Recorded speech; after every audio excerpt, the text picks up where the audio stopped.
Bismillahirrahmanirrahim. Assalamualaikum warahmatullahi wabarakatuh. Waalaikumsalam warahmatullahi wabarakatuh. Baik, teman-teman sekalian, ya kita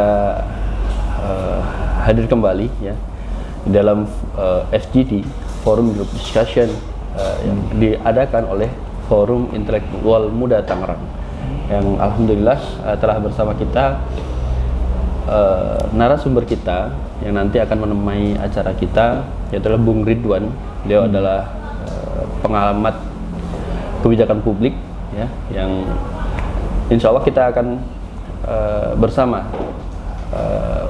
menanyakan beberapa hal tentang isu ya yang kemarin ramai, yaitu adalah Indonesia gelap ya, yang teman-teman mahasiswa juga kemudian mengadakan aksi ya sampai 3 hari ya berturut-turut dari tanggal 17, 18, 19 dan ditutup dengan aksi puncaknya yaitu tanggal 20 Februari kemarin.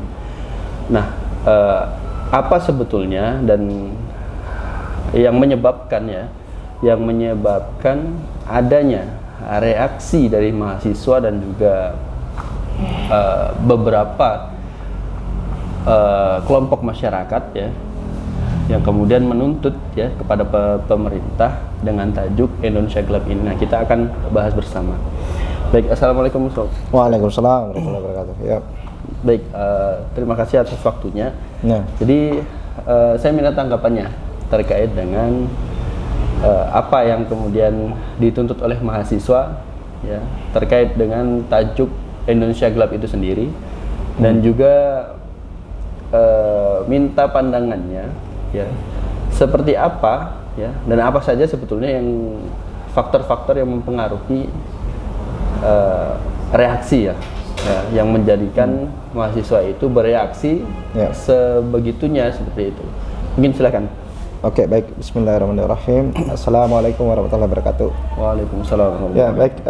Terkait isu yang kita angkat hari ini, memang ini masih sangat-sangat hangat ya, Bung Maulindra ya.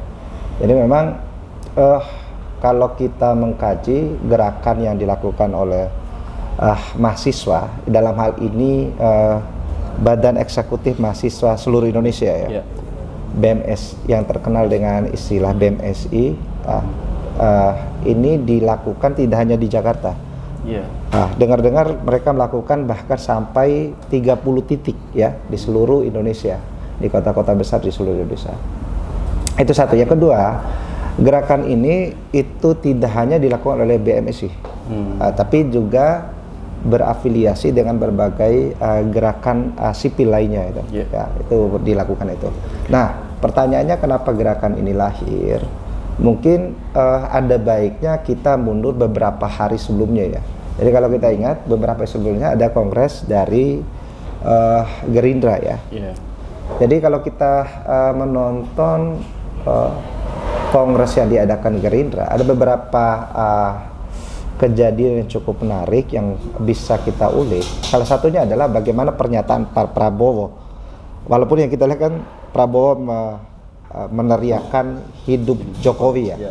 Tapi ada sebelum pernyataan itu lahir, ada pernyataan Prabowo itu, pernyataan Jokowinya ya sebelum hidup Prabowo itu. Jokowi menyampaikan bahwa Prabowo ini adalah termasuk presiden terkuat ya. Presiden terkuat dan di Indonesia, dan tidak mempan dikritik dan tidak ada elemen yang memusuhinya. Nah, berlanjut dari pernyataan ini, beberapa hari kemudian meletuslah aksi ini. Karena pada faktanya pernyataan Jokowi ini faktanya juga tidak seperti itu. Karena kalau kita lihat 100 hari kepemimpinan Prabowo Gibran ini, sudah ada 2 kali aksi massa serentak di seluruh Indonesia.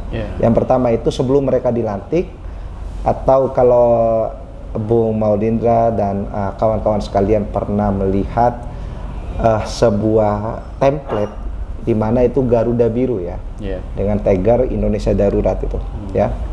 Itu satu. Yang kedua adalah tagar yang diwacanakan sekarang ya ini tentang Indonesia gelap. Nah, kenapa tagar ini lahir? Ini merupakan bentuk kecemasan ya, bentuk kecemasan oleh berbagai lapisan masyarakat dan dalam hal ini diinisiasi oleh para mahasiswa ya. Itu terkait tagar ini. Nah, apa saja yang menjadi tuntutan aksi massa ini? Sebenarnya yang beredar di masyarakat itu, di media-media itu ada 13 tuntutan ya. Ya, saya juga tidak hafal semua, tapi nanti saya akan bacakan satu-satu dan nanti kita mungkin di kesempatan ini kita perlu membedah satu-satu. Apa tuntutan? Apakah ini menjadi permasalahan pokok? Ya, kalau dalam dunia manajemen itu kan ada root cause analysis ya. Apakah ini akar masalah dari negeri ini atau tidak? Nah, itu nanti akan kita bahas di kesempatan kali ini ya. Oke, kembali lagi pada tuntutannya. Yang pertama yang dituntut itu terkait kekhawatiran mahasiswa terkait pendidikan ya, di tengah program efisiensi anggaran. Salah satu yang disasar itu adalah pendidikan. Anggaran pendidikan. Ya, jadi yang mereka tuntut adalah ciptakan pendidikan gratis, ilmiah, dan demokratis, serta batalkan pemangkasan anggaran pendidikan. Nah, kenapa tuntutan pertama ini lahir? Karena itu tadi, kalau sekarang itu, kalau dulu zaman saya kuliah tahun 2008 itu tidak ada namanya sistem UKT ya. Oh ya. Ya, uang kuliah tunggal. Kalau sekarang ini kan setelah direvisi akhir zaman SBY, kemudian diberlakukan zaman Jokowi baru dan diinisiasi oleh Menristek Dikti ya, Kemendikbud dulu, kalau sekarang sudah dipisah ya kementerian.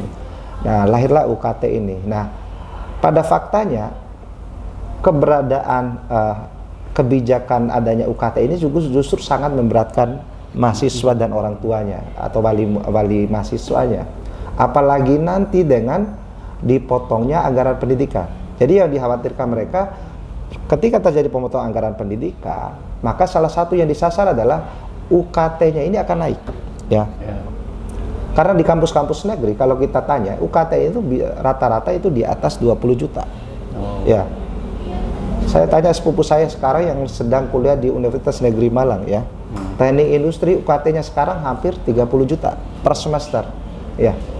Bayangkan, 30 juta per semester, apalagi nanti ketika naik.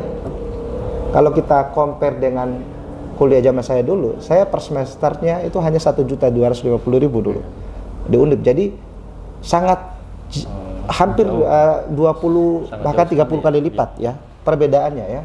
Walaupun kami sama, misalnya saya dengan sepupu saya sama-sama di Fakultas Teknik di Universitas Negeri. Apalagi nanti ketika kebijakan ini memotong anggaran tersebut. Nah, itu satu ya. Yang kedua adalah yang dikritik mahasiswa adalah ketika rame-ramenya isu pagar laut ya. Yang dikritik apa? Terkait mahasiswa menginginkan ataupun BMS itu menginginkan dicabutnya proyek strategis nasional yang bermasalah ya. SPN atau proyek PSN ini, proyek strategis nasional ini kan banyak macamnya ya. Ada subjeknya yang dilakukan oleh negara, dalam hal ini BUMN, ada juga yang dilakukan oleh swasta ya. Apa contohnya yang dilakukan oleh swasta? Ya, salah satunya adalah yang terdekat dengan kota dan kabupaten Tangerang. Jadi apa? PIK 2. Ya, kalau kita antum atau kita yang pernah pergi ke sana itu memang setelah didirikan memang bagus ya. Tapi akan ada kontradiksi ya, antara kita belum berbicara bagaimana mereka melakukan pembebasan lahan, adanya manipulasi, pemaksaan dan seterusnya ya. Tapi yang kita kritik adalah bagaimana gap sosial ya antara kaya dan miskin ini semakin melebar ya dalam negara kapitalis ini. Nah, nanti kita akan bisa mendiskusikan lebih detail terkait PSN ini ya. Karena faktanya PSN ini juga lahir itu diberikan karpet merah melalui yang namanya Omnibus Law ya.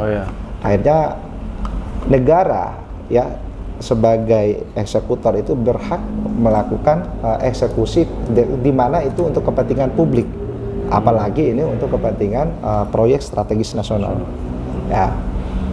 Karena faktanya itu tadi ya, ya ini sangat-sangat bermasalah ya, salah satunya PIK 2 ini ya. Kalau kita ingin diskusi detail itu banyak sekali ya mafia yang terjadi, apalagi yang disorot itu pagar laut.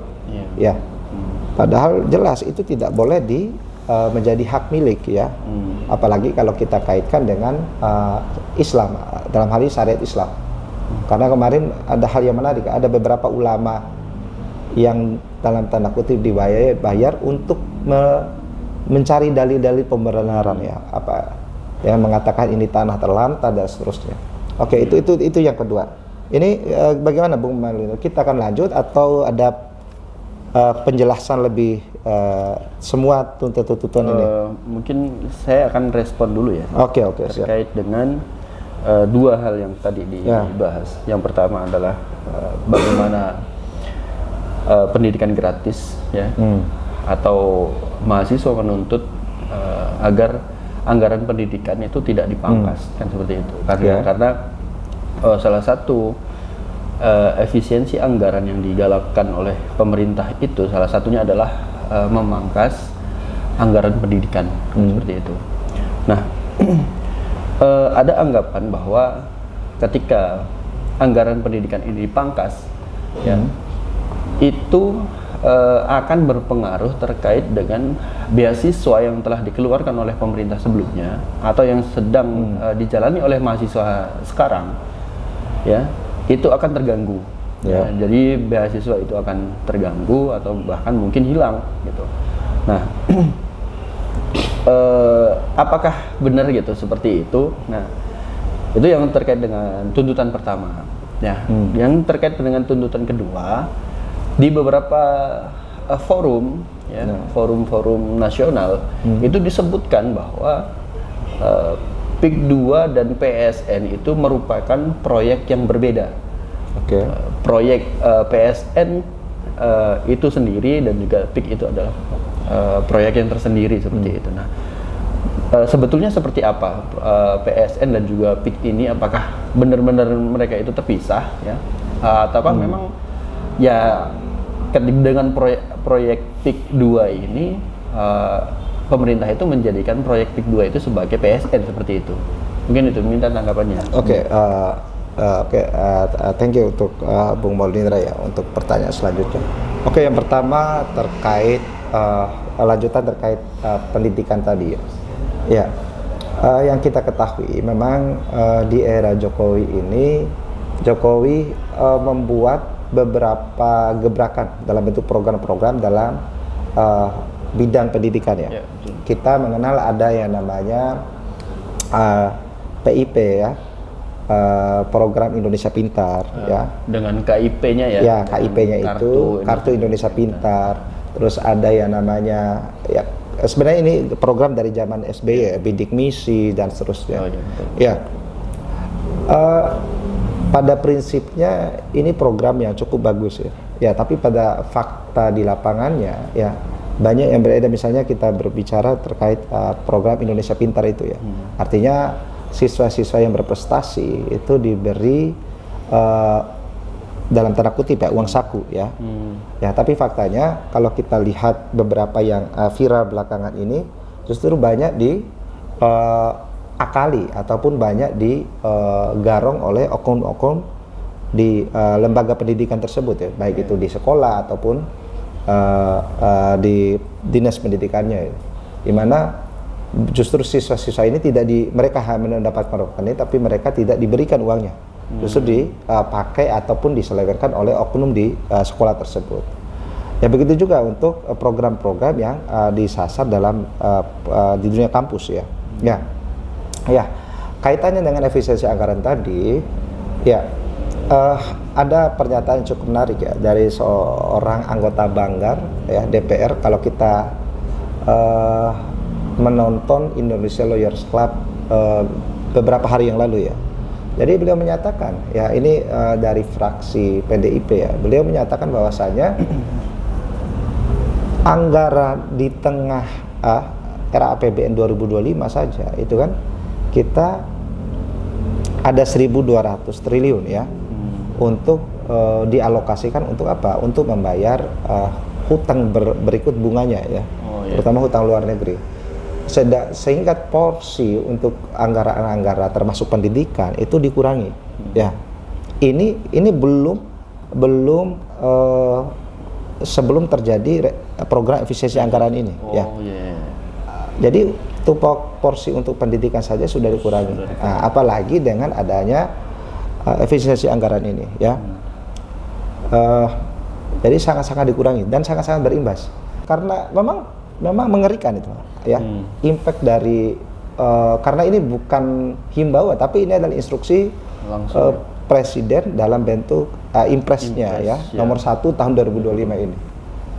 Apalagi dengan lembaga yang begitu besar dan yang langsung mempengaruhi hajat hidup orang banyak, termasuk pendidikan dan kesehatan. Betul. Nah, ini sangat berdampak. Nah, inilah kembali lagi yang dikhawatirkan oleh mahasiswa itulah. Ya, dengan adanya UKT ini saja sudah sangat memberatkan, apalagi nanti ketika UKT ini tidak, ya, akan ada adjustment lagi karena pemotongan anggaran pendidikan ini nanti. Dan satu hal lagi ya, salah satu yang berdampak dan gerakan para dosen juga pernah berdemo ya, terkait mereka tunjangan kinerjanya juga dipotong, gitu loh. Ini juga sudah dipotong kebijakan ini sudah dari saat COVID. Nah, apalagi dengan efisiensi anggaran ini, realisasi mereka untuk menuntut tunjangan kinerja para dosen yang dibayarkan juga makin jauh dari harapan, begitu. Itu terkait pendidikan tadi ya. Oke, yang selanjutnya terkait dengan PIK 2. Nah, pertanyaan apakah PIK 2 ini bagian dari PSN ya? Karena yang dibilang PSN itu adalah PIK 1 ya, dan sekitarnya. Tapi yang perlu kita ingat, PIK ini itu satu kesatuan ya. Siapa yang mempunyainya ya? Ini Aguan, dan di belakang Aguan ada Antoni Salim tersebut ya, yang produknya juga kita makan sehari-hari, apalagi zaman mahasiswa dulu ya, Indomie. Ya itu tadi. Jadi memang ini satu kesatuan. Jadi dan perlu diingat kalau kita melihat, karena kita juga bukan menjadi aktor yang ikut terlibat ya dalam perlawanan ini, tapi yang kita amati adalah bagaimana pernyataan-pernyataan orang yang terlibat langsung ya, baik itu yang membela PIK dan jago yang kontra terhadap PIK ya. Yang pada intinya adalah pelaksanaan di lapangannya itu benar-benar, walaupun secara regulasi PIK 2 ini bukan termasuk PSN, tapi di lapangan yang terjadi adalah sebaliknya ya. Mereka menjadikan status PSN ini sebagai tameng. Untuk siapa? Untuk melawan ya orang-orang yang menolak atau kontra terhadap mereka, termasuk orang-orang yang tidak ingin menjual tanahnya. Ya, bagaimana mereka dipaksa ya menjual tanahnya, dijual tanahnya dengan berbagai ya uslub ataupun strategi yang mereka lakukan itu. Nah, ini kan sangat-sangat berbahaya tuh. Dan yang paling ketara adalah bagaimana dilakukan oleh oknum ini, dari suap yang dilakukan oleh para pengusaha konglomerat ini atau orang-orang oligarki ini dengan memanfaatkan instrumen dari level bawah, dari kepala desa sampai level kementerian. Nah, ini kan sangat-sangat kentara itu ya, bagaimana mereka ya mengkangkangi regulasi dan hukum yang berlaku itu. Begitu Pak Bung Maulindra ya. Baik, kita lanjut lagi ya, terkait dengan 13 tuntutan. Ya, kita bacakan lagi tuntutan yang ketiga. Jadi tuntutan selanjutnya adalah terkait mahasiswa menolak Undang-Undang Minerba ya. Jadi kalau kita menyoroti Undang-Undang Minerba ya sudah diberlakukan ya dari zaman Jokowi. Undang-Undang Minerba, saya pernah dulu di UGM ya, pernah ikut diskusi publik yang diadakan oleh intelektual UGM pada saat itu dengan narasumber tunggal yaitu Amin Rais pada saat itu ya. Jadi Amin Rais itu pernah ada bukunya ya, saya pernah membeli bukunya ya. Jadi bukunya itu Agenda-Agenda Mendesak Selamatkan Indonesia ya. Nah, salah satu dalam buku itu yang menarik adalah bagaimana Amin Rais ini menyoroti begitu tamaknya ya regulasi yang berlaku, terutama dalam hal mineral ataupun sumber daya alam kita ini ya. Jadi pasca reformasi banyak aset-aset negara dijual dari Indosat ya, dengan berbagai kawan di zaman Megawati. Karena kita mengarah pada kapitalisme, salah satu yang dilakukan adalah bagaimana aset-aset negara itu perlu dirampingkan gitu, agar negara itu bisa berjalan lebih efektif. Nah itu, jadi dibuatlah beberapa revisi, salah satunya revisi Undang-Undang Minerba. Nah itu pun di mana negara itu hanya menjadi wasit ya, tidak lagi menjadi eksekutor. Logika sederhananya misalnya ketika kita sekarang mempunyai beberapa ladang minyak ya, misalnya di salah satu ladang gas terbesar di dunia saat ini adalah di Indonesia yang terletak di Maluku ya. Nah, di situ kalau di Maluku Selatan itu kita bukan ngomongin RMS ya. Tapi ada di Maluku Selatan itu ada namanya blok Masela. Itu blok gas alam yang sangat besar ya. Nah, itu pun jadi kan blok ini pun itu ketika Pertamina atau ya BP Migas itu tidak bisa langsung ya mengolahnya. Walaupun ini adalah sumber daya alam yang dimiliki oleh negara, tapi ini dilelang, ditenderkan, dan fungsi Pertamina itu sama dengan perusahaan-perusahaan swasta asing lainnya. Ya, jadi harus ikut lelang, harus ikut regulasi dan ikut bermain. Kalau ia jadi opsinya dua, ia bisa memenangkan tender tersebut dan kalah terhadap tender tersebut. Padahal ini kan kekayaan negara, ya begitu. Jadi kurang lebih alur bermainnya Undang-Undang Minerba saat itu seperti itu. Apalagi dengan adanya ditambah dengan adanya Omnibus Law ya. Ini adalah jalan tengah, ibaratnya jalan tol yang menerobos berbagai banyak peraturan-peraturan yang ada. Salah satu yang diatur oleh Omnibus Law berkaitan dengan Minerba ini, semua regulasi itu terpusat. Kalau dulu seorang investor, misalnya Bung Daud ingin melakukan investasi ya di Indonesia, maka ia harus memasuki banyak pintu ya, baik itu di level pusat maupun daerah. Nah, dengan adanya Omnibus Law dalam bidang Minerba ini, dia hanya cukup dengan di pusat saja ya, satu pintu.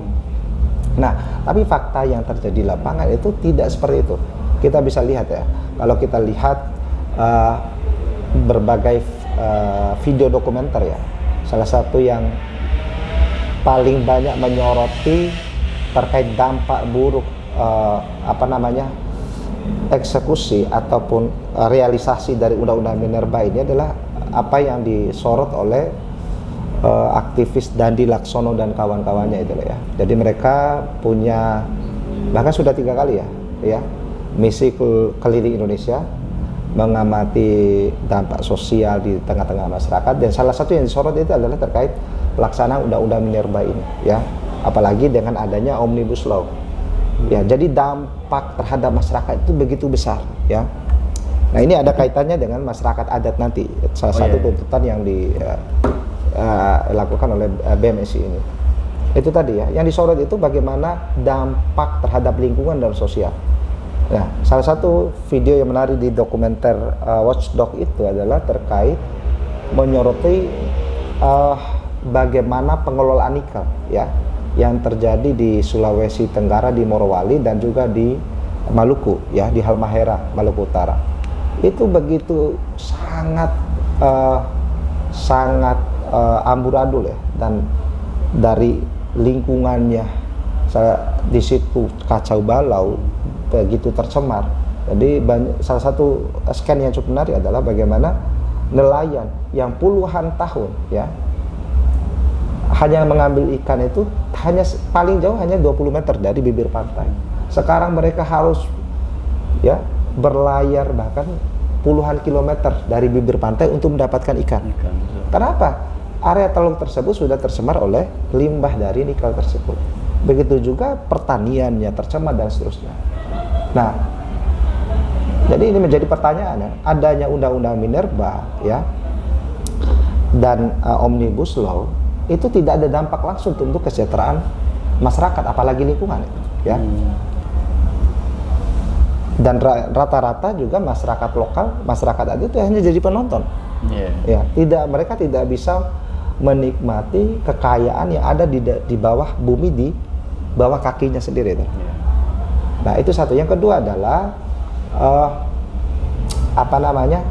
yang dikritisi adalah terkait adanya niat jahat ya dalam tanda kutip yang dilakukan pemerintah. Jadi salah satu kenapa Undang-Undang Minerba ini ingin segera direvisi itu adalah ada niatan lain dari pemerintah ya, dari rejim saat ini. Seperti yang tempo hari pernah ada bukan wacana lagi ya, tapi kebijakan di mana kampus mengelola. Ya, sebelum ini, ya kampus ini menjadi kenapa Undang-Undang Minerba ya direvisi agar nanti kampus juga ikut mengelola. Tapi sebelumnya apa? Ormas ikut mengelolanya. Nah, ini juga setelah Ormas diikut sertakan untuk mengelola tambang, maka kampus juga diikut sertakan. Kenapa ini dilakukan? Ini adalah bentuk atau cara lain negara untuk melakukan pembungkaman ya terhadap siapa? Terhadap elemen-elemen sipil, baik itu ormas ataupun kalangan terdidik, dari kampus ya dan mahasiswa.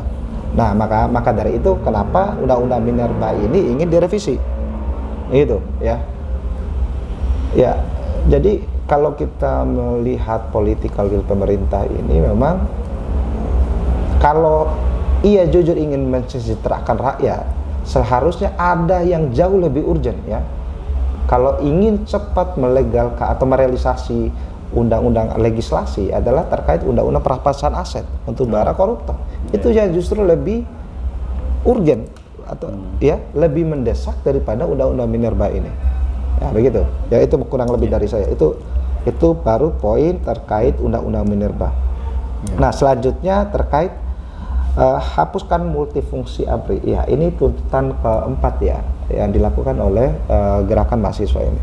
Nah, kenapa ini diangkat kembali? Ya, kita sama-sama memahami ya bagaimana 100 tahun ini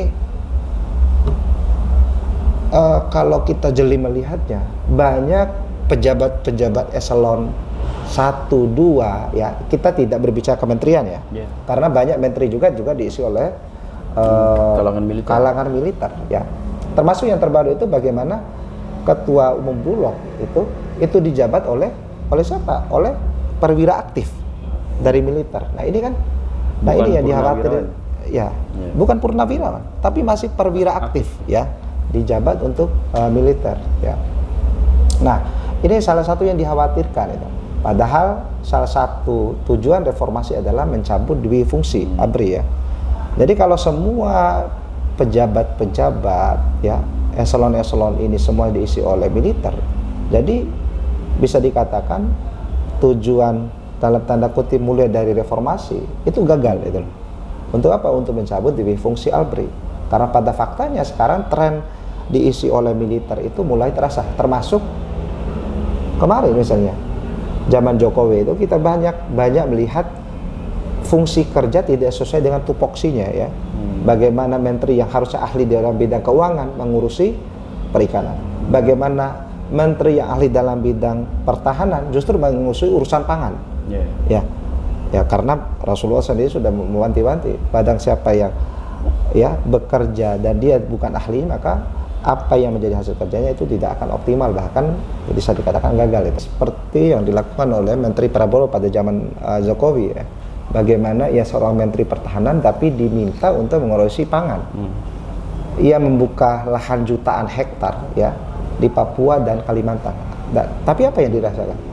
Ya, program cetak jutaan sawah ya untuk ketahanan pangan itu gagal. Gitu. Yang terjadi apa?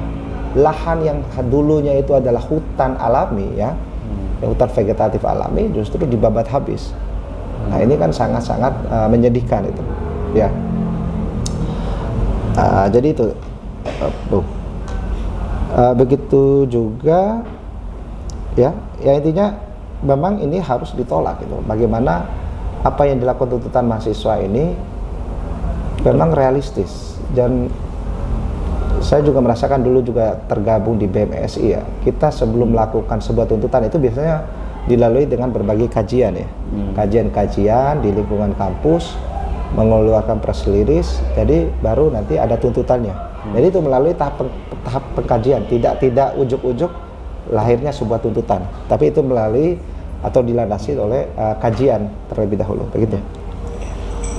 Baik, kita langsung masuk ke poin selanjutnya. Oke. Terkait di poin, berarti tadi poin keempat itu adalah menghapuskan multifungsi ABRI.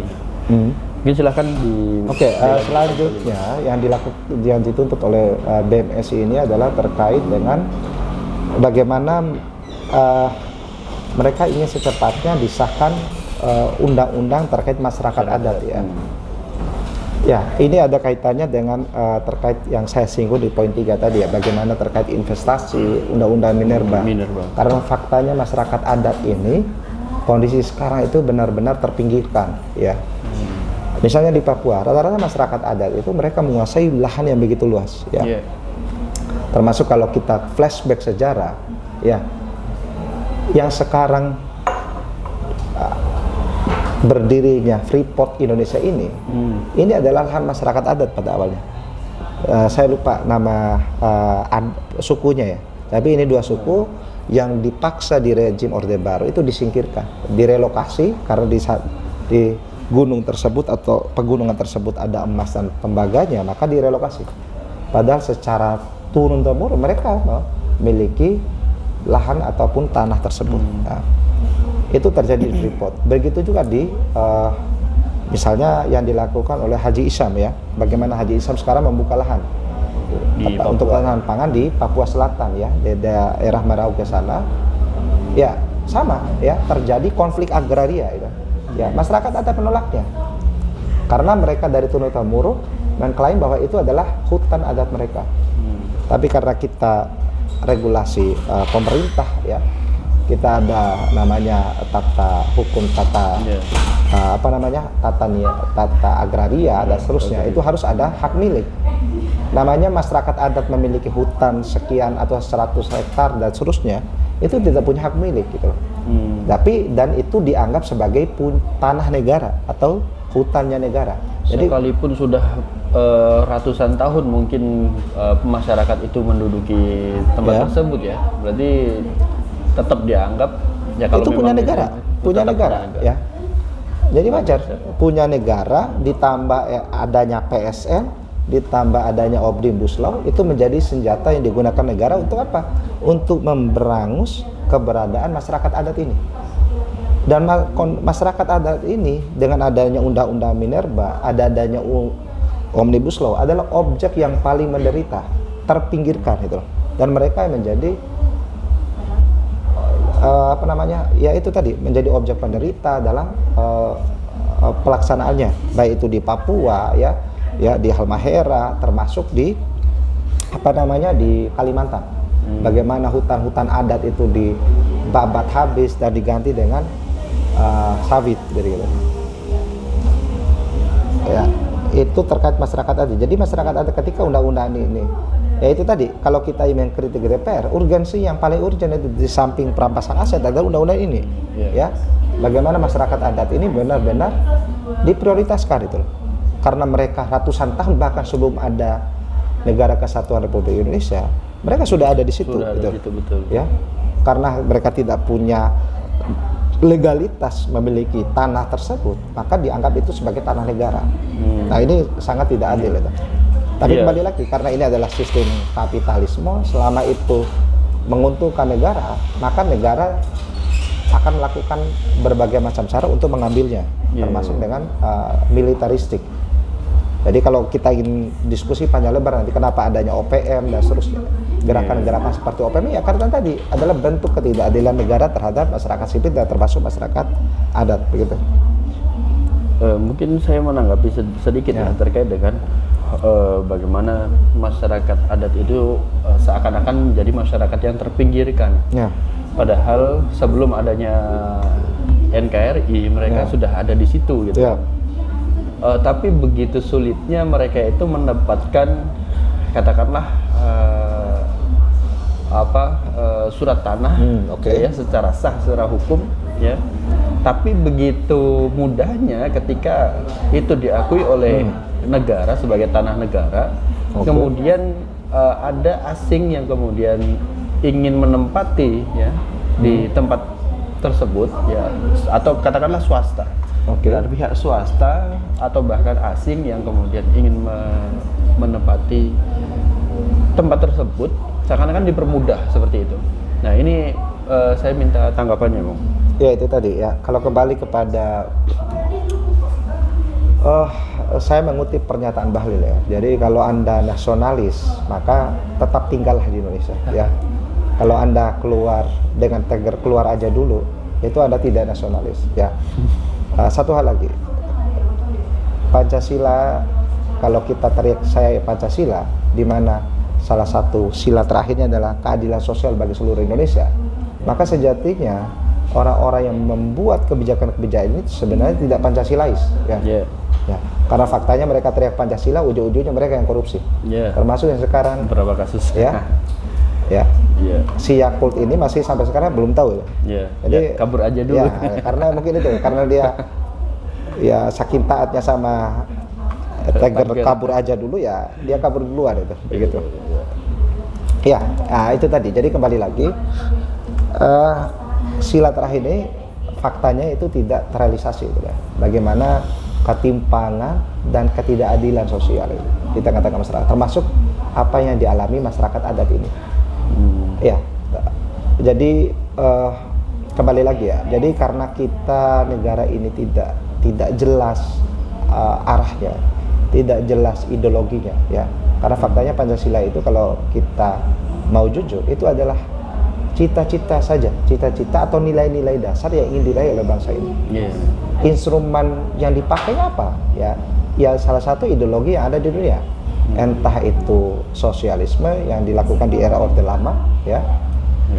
Dengan kalau kita lihat video arsip-arsip nasional itu bagaimana ekonomi kita sosialiskan, ya. Dan kalau kita maju, lahirnya koperasi itu adalah bagian pengejawantahan dari ideologi sosialisme, ya. Apalagi setelah era Orde Baru kita jelas merasakan itu bagaimana negara ini dirubah 180 derajat ke arah kapitalisme sampai sekarang ini, ya. Jadi karena yang diterapkan kapitalisme, jadi wajar, ya. Segala sesuatunya itu adalah asas manfaat, bukan asas keadilan. Jadi wajar. Walaupun masyarakat adat itu bagian dari rakyat NKRI, tapi selama itu ya menghalangi ya prinsip-prinsip kapitalisme, ya, maka itu akan berangus gitu. Itu yang terjadi, baik itu di Papua, termasuk rame-rame kemarin yang di Rempang, ya. Itu adalah salah satu bentuk real bagaimana keserakan kapitalisme itu yang diadopsi oleh negara. Nah, kembali lagi, kenapa mereka tidak punya hak milik? Ya kita kalau kita memahami atau membicarakan hukum agraria yang berlaku, di mana kepemilikan Indonesia itu ya ada beberapa tahapan itu. Yang pertama, yang paling kecil itu ya girik ya. Jadi itu yang diberikan oleh desa sebagai tanda bukti bahwa tanah tersebut adalah milik si A. Baru dinaikkan setelah itu adalah AJB ya, akta jual beli. Itu juga sama diinisiasi oleh desa tersebut. Baru di atasnya nanti ada SHM ya, yang dilakukan oleh BPN ATR ini. Ya kembali lagi, apalagi sekarang ini kalau kita lihat kebijakannya sampai Desember 2024 nanti ya, AJB girik ini tidak boleh lagi. Semuanya harus naikkan ke SHM. Padahal itu sudah jadi usaha umum. Kita ingin menaikkan dari AJB ke SHM itu tidak gratis gitu loh. Ya, bahkan butuh ya puluhan juta untuk mengurusnya itu. Untuk menaikkan statusnya dari AJB ke SHM. Jadi kembali lagi, untuk menaikkan ininya saja butuh seperti itu. Bagaimana masyarakat adat yang untuk akses kepada kemakmuran aja mereka sulit ya, kesejahteraan aja mereka sulit, akses kepada pendidikan, kesehatan mereka sulit. Jadi bagaimana ceritanya mereka bisa mengurut SHM lahan hutan adatnya yang ratusan hektar itu untuk SHM? Faktanya mereka tidak punya uang sebesar itu untuk mengurusnya. Nah, jadi yang berlaku sekarang ini ya seperti itu. Mereka tidak punya hak milik dan itu hanya tanah adat mereka. Jadi ketika di situ ada kepentingan negara yang terlibat, maka mereka menjadi pihak yang dikorbankan. Begitu, Bung Maulindra. Jadi memang itu ada masalah di regulasi ya. Ya, regulasi. Yang betul ya. Baik, mungkin silakan dilanjut dengan Ya, jadi tuntutan. ya tambahan lagi dari saya. Memang Iya, saya saya merasa betul ya bagaimana banyak yang mafia di BPN, ATR ini. Saya beberapa kali mengurus kenaikan status sertifikat ya.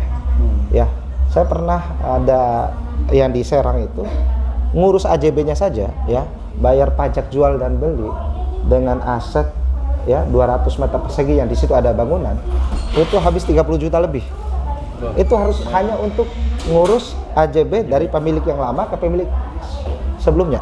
Apalagi ketika nanti saya menaikkan ke SHM. Nah, saya juga beberapa di daerah juga sama ya. Jadi sangat jelimet, dan apa yang dikatakan itu gratis, mudah dan transparan, fakta di lapangan tidak seperti itu. Iya. Ya, begitu ya. Oke, kita lanjutkan dengan tuntutan selanjutnya ya. Ya. Selanjutnya adalah ya itu tadi yang kita bahas di awal tadi ya, terkait Inpres nomor 1 2005 terkait efisiensi anggaran. Nah, ini kontraproduktif juga ya, kontradiktif ya. Ya. Satu hal yang saya suka ya dalam tanda kutip kepada Prabowo ini, beliau melempar begitu banyak gagasan ya di 100 hari pertamanya ya. Banyak sekali gagasan yang ia lemparkan terkait ketahanan pangan ya, bagaimana ketahanan militer ya, termasuk bagaimana kita masuk bridge, termasuk bagaimana nanti Danantara dan seterusnya. Banyak sekali wacana yang dilempar oleh gagasan yang dilempar oleh rejim baru ini ya. Oke, berkaitan dengan Inpres nomor 1 2025 ini yang seperti kita tahu hampir semua lembaga itu mengalami efisiensi yang seperti yang saya sampaikan di awal tadi ya. Dan itu benar-benar terasa itu. Karena kita bukan PNS, jadi kita tidak merasakannya. Tapi kita bisa menanyakan kepada sanak famili kita yang aktif di bidang tersebut, mereka merasakan betul itu bagaimana Inpres ini diberlakukan di tengah-tengah masyarakat. Oke.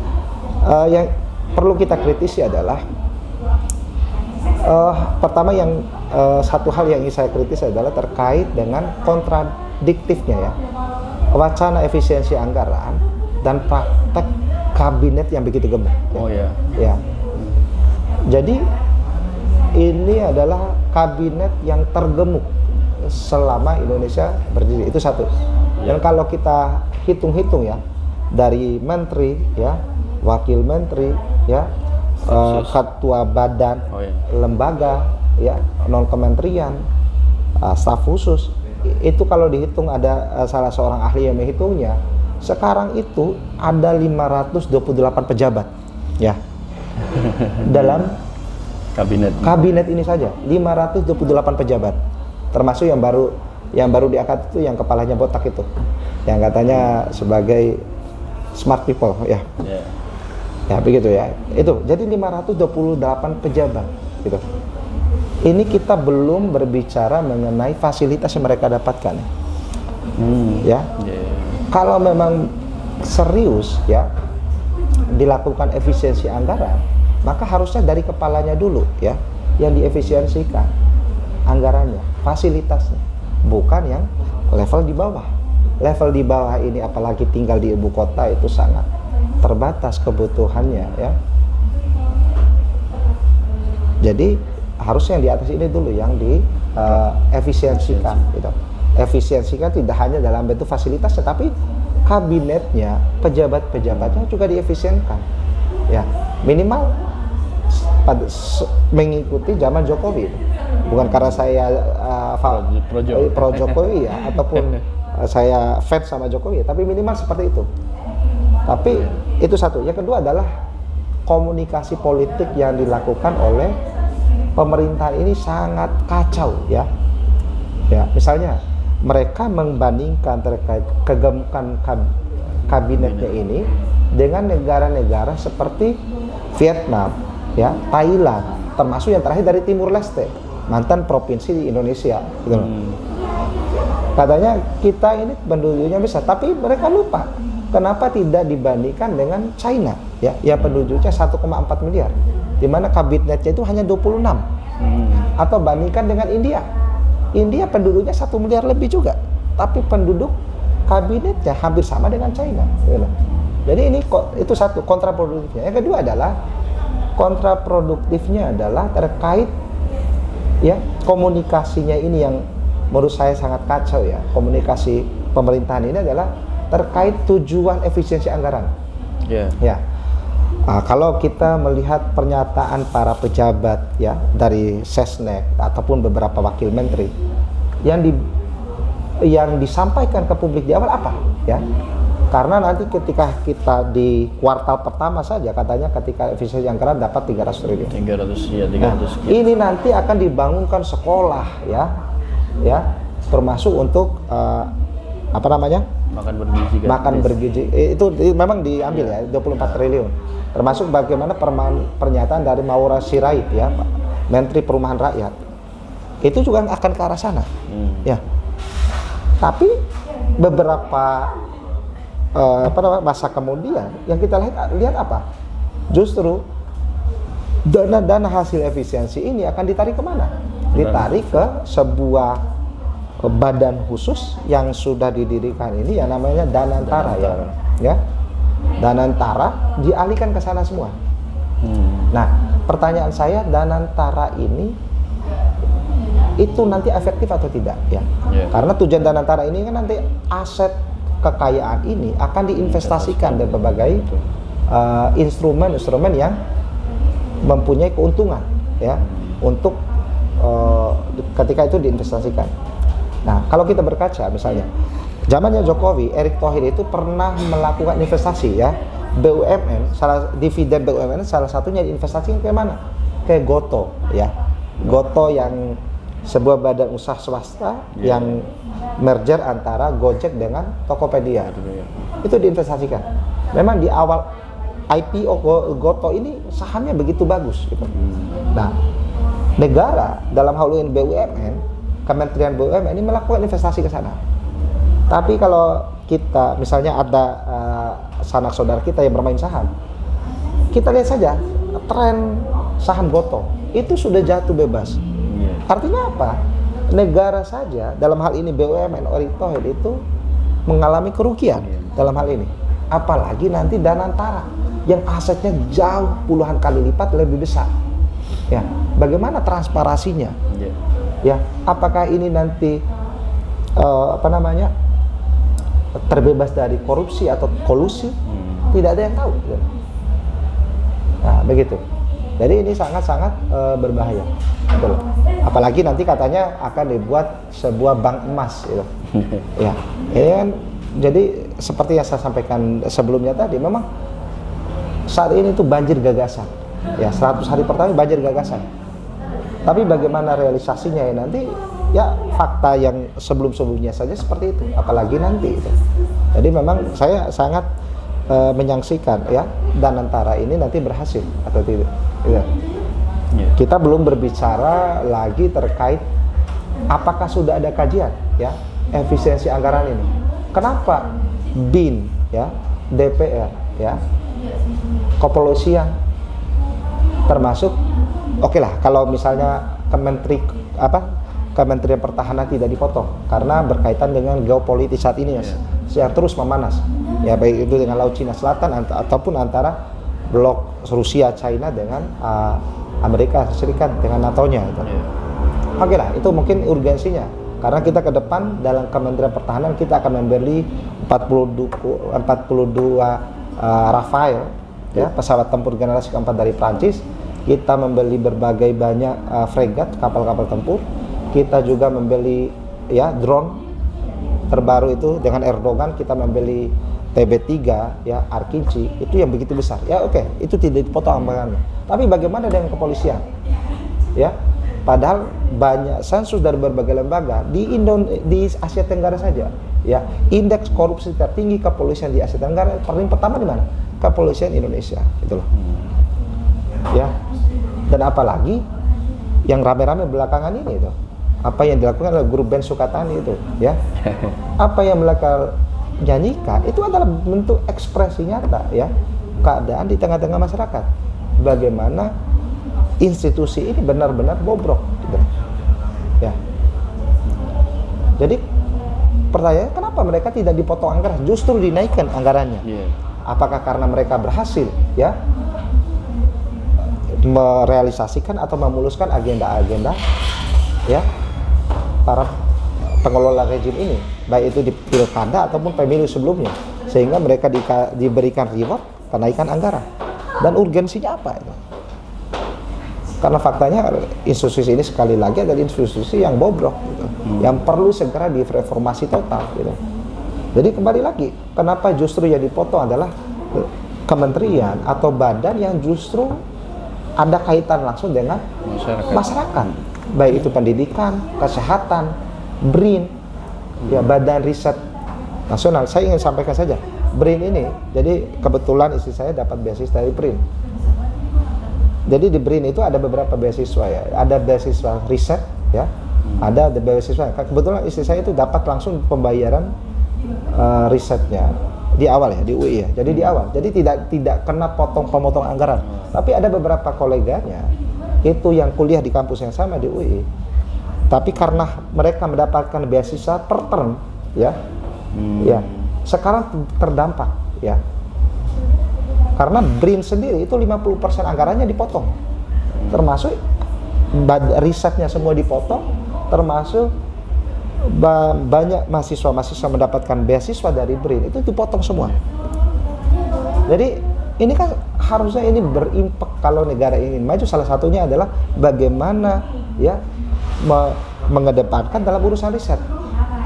Ya, jadi bagaimana? Ya itu terjadi. Kalau kita kembali sebagai negara ideologis, kalau benar Indonesia negara ideologis, minimal kita mencontoh Iran. Ya, Iran dengan kondisi blokade yang dilakukan oleh Barat, faktanya mereka bisa bahkan membuat roket untuk mengirimkan satelit ke orbitnya. Itu Iran sudah bisa, sedangkan kita belum bisa. Baru membuat satelit, dan itu pun kita baru mengirimkan 2 satelit saat ini. Dan roketnya dari mana? Ya dari negara-negara sekitar, termasuk yang kita terakhir, kita mengirimkan satelit dengan menggunakan roket dari India. Artinya kembali lagi, kalau kita ingin maju, salah satu yang digalakkan adalah program risetnya dalam berbagai bidang. Tapi sekarang itu yang justru yang menjadi dampak efisiensi anggaran adalah riset. Dan dalam hal ini adalah lembaga BRIN. Jadi artinya yang ingin saya simpulkan adalah apakah rezim Prabowo saat ini sudah melakukan kajian ilmiah secara detail, kenapa lembaga-lembaga yang berkaitan dengan hajat hidup rakyat itu dipotong anggarannya, tapi kenapa dengan kepolisian, BIN, ya DPR juga itu justru tidak dipotong. Bahkan ada lembaga-lembaga yang saya sebutkan ini justru dinaikkan anggarannya. Ini sangat dipertanyakan oleh kita semua itu. Kenapa ini dilakukan? Apakah sudah melakukan kajian mendalam atau tidak? Kita tidak ada yang tahu karena tidak ada transparansi. Itu terkait tuntutan nomor 6 ya. Selanjutnya terkait evaluasi program makan bergizi gratis. Nah, saya hari ini mendapatkan video yang viral ya. Mungkin ini viralnya hanya di lingkungan di kabupaten saya aja ya, yang di Bima, NTB ya. Jadi baru minggu ini diadakan makan bergizi gratis. Ya, makan bergizi ya. Tapi setelah dibuka makanannya, di situ hanya ada nasi ya, semacam orek tempe dan ikan, hanya sepotong kecil. Nah, hanya itu saja. Apakah ini yang disebut makan bergizi gratis? Ya, ini bukan satu kejadian saya, banyak kejadian-kejadian di berbagai daerah yang hampir sama kasusnya itu. Jadi makan bergizi gratis ini faktanya mungkin hanya karbo saja yang disediakan dan sedikit protein. Ya, bukan berarti kita mengkritik, bukan kita tidak setuju makan bergizi gratis. Makan bergizi itu gratis itu perlu, ya. Apalagi untuk generasi-generasi anak-anak, ya. Apalagi kalau bisa dari perut ibunya itu, ya, sampai umur 10 tahun misalnya, untuk salah satu untuk menjaga stunting tadi ya. Karena memang kalau kita berdiskusi saat itu memang sangat bahaya untuk generasi kedepannya. Ya, apalagi kita katanya ingin mengejar Indonesia emas tahun 2045. Oke, kembali lagi dengan makanan bergizi gratis ini. Mungkin yang perlu diperbaiki oleh negara ini adalah terkait skala penerapannya dan juga tempat penerapannya. Karena kalau diterapkan secara keseluruhan, karena tidak semua orang itu membutuhkan makanan bergizi gratis. Betul. Misalnya untuk masyarakat kelas menengah ke atas di perkotaan, mungkin dibuat beberapa skala prioritas. Misalnya apa?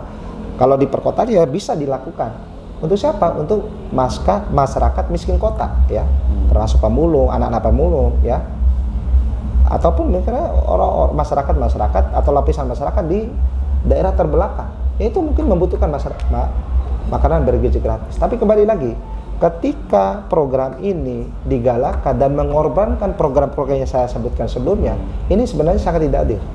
Ya, sehingga banyak adidum ataupun pernyataan-pernyataan dari para influencer, ya, ketika anaknya di sekolah makan bergizi gratis, tapi ketika ia pulang ke rumah, orang tuanya pusing memikirkan bagaimana mendapatkan makanan atau untuk membeli beras. Karena apa? Ayahnya terdampak terhadap program efisiensi anggaran tadi. Ya, satu hal lagi yang ingin saya kritik adalah harusnya dibuat skala prioritas. Yang dibutuhkan saat ini tidak hanya makanan bergizi gratis, tapi apa? Pendidikan gratis. Kalau kita berbicara terkait generasi ini, ya. Tapi kembali lagi, apakah negara punya sumber daya untuk menerapkan itu? Ya, itu tadi, karena kita menerapkan kapitalisme. Logika kapitalisme dalam bentuk undang-undang minerba dan lain-lain itu seperti seorang bapak, dia punya lahan 1 hektar yang selama ini tiap musimnya dia memanen sawahnya, ya. Dia katakanlah dalam 1 kali panen mendapatkan 10 ton.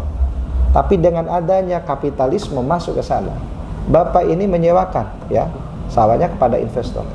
Sawah itu dikelola investor dan bapak tersebut hanya mendapatkan beberapa karung, ya, atau beberapa kilogram beras sebagai pajaknya. Padahal bapak ini itu punya anak dan istri yang harus dibiayai, ya. Bagaimana bapak ini bisa menyekolahkan anaknya, membiayai anaknya sekolah kalau ia tidak punya pemasukan? Ya, begitu logika negara ini saat ini. Harusnya kalau ia ingin mengadakan negara ingin membuat, ya, pendidikan gratis, kesehatan gratis, harus dilakukan apa? Bagaimana memperbesar pemasukan? Gitu. Sekarang alokasi pemasukan kita terbesar dari apa? Pajak, ya. Pajak dari siapa? Terutama pajak dari rakyat, bukan dari korporasi-korporasi ini. Karena saya juga bergerak dari sana ini di bidang korporasi. Kalau kita mau jujur, praktek di korporasi juga, apalagi yang berkaitan dengan pertambangan, ini mereka bisa mengakali, ya. Ya, produksi mereka itu bisa diakali. Ketika kalau dulu namanya BPIM, ya, dulu. Kalau sekarang Kementerian Investasi. Jadi kalau kita ingin membuat proyek, itu bisa saja diakali untuk mengakali pajaknya. Ya, kita bisa membuatkan report ya tidak sesuai dengan itu. Apalagi misalnya terkait kapasitas produksi, ya. Karena faktanya pemerintah tidak hadir di situ. Bagaimana mereka bisa menguasai dan mengontrol, ya, berapa kapasitas produk yang harus dipajaki? Itu bisa diakali semua itu. Jadi apa yang dikatakan Prabowo di berbagai pemilu-pemilu sebelumnya bahwa anggaran kita bocor, ya, kekayaan negara kita bocor, ya faktanya memang bocor karena diterapkan kapitalisme itu tadi. Oke, itu terkait makanan bergizi gratis. Ya, makanan bergizi gratis. Tadi udah